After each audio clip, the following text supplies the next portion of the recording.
welcome back to the Wildflower Diaries. It's a little bit different of a scenario tonight. You can see the golden hour light on my face. I'm actually just going to let the sun set, not even going to take out my camera. The solar forecasters are predicting high potential for strong northern lights tonight, and it was incredible last night, and I didn't get out. I was so wiped. We're moving right now, and I don't know what's going on. I've just been scrambled and just couldn't get myself together to get out last night, and it was incredible. It's as though the internet is flooded with amazing images of the northern lights just seen by the naked eye right in town. With all the light pollution, they were that visible. The same conditions seem to be setting up again tonight, maybe even stronger, so who knows, we'll see. But I made it out tonight, barely. Just have no energy, and so I'm here, I made it. That's great. It's the first step, is just showing up. And but I want to, instead of going out to a really dark sky place, I decided,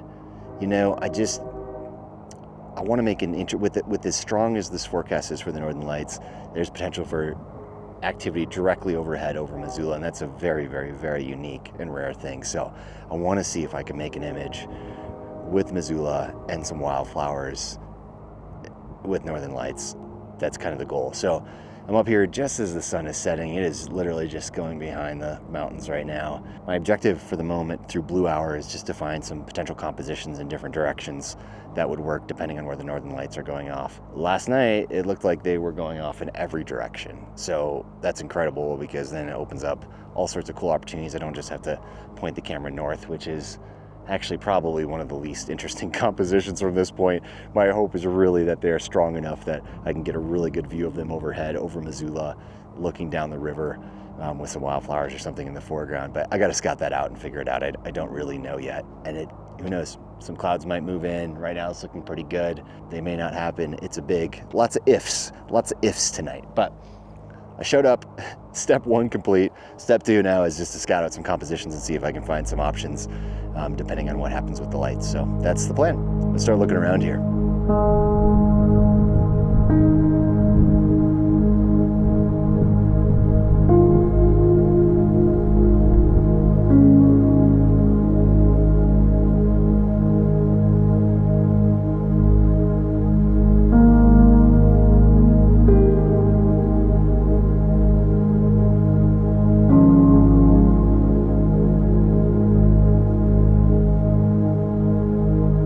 Alright, I'm coming to you a couple weeks in the future as I'm editing this vlog and realizing I have a lot of missing footage. In fact, what I just showed you is all of the footage that I took that evening.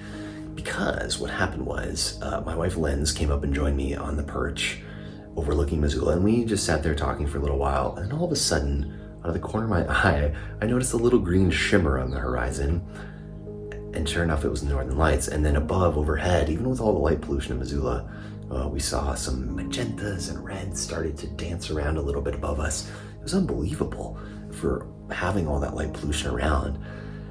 And so I just went into full kind of panic photography mode, being like, okay, I don't know how long this is gonna last. I'm just gonna try to capture an image as fast as possible. And unfortunately, the light pollution, something weird was happening in the sky. There were a lot of particulates or something that absorbed the light of Missoula and washed out the sky directly above Missoula.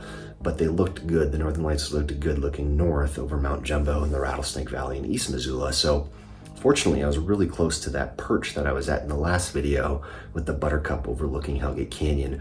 So I scurried down there and took, I don't know, maybe 5-10 minutes worth of exposures, 10 to 20 second exposures of Mount Jumbo with the light trails of cars coming around on I-90 at the base of Mount Jumbo and the northern lights. And after about 10-15 minutes, it pretty much ended, and that was it.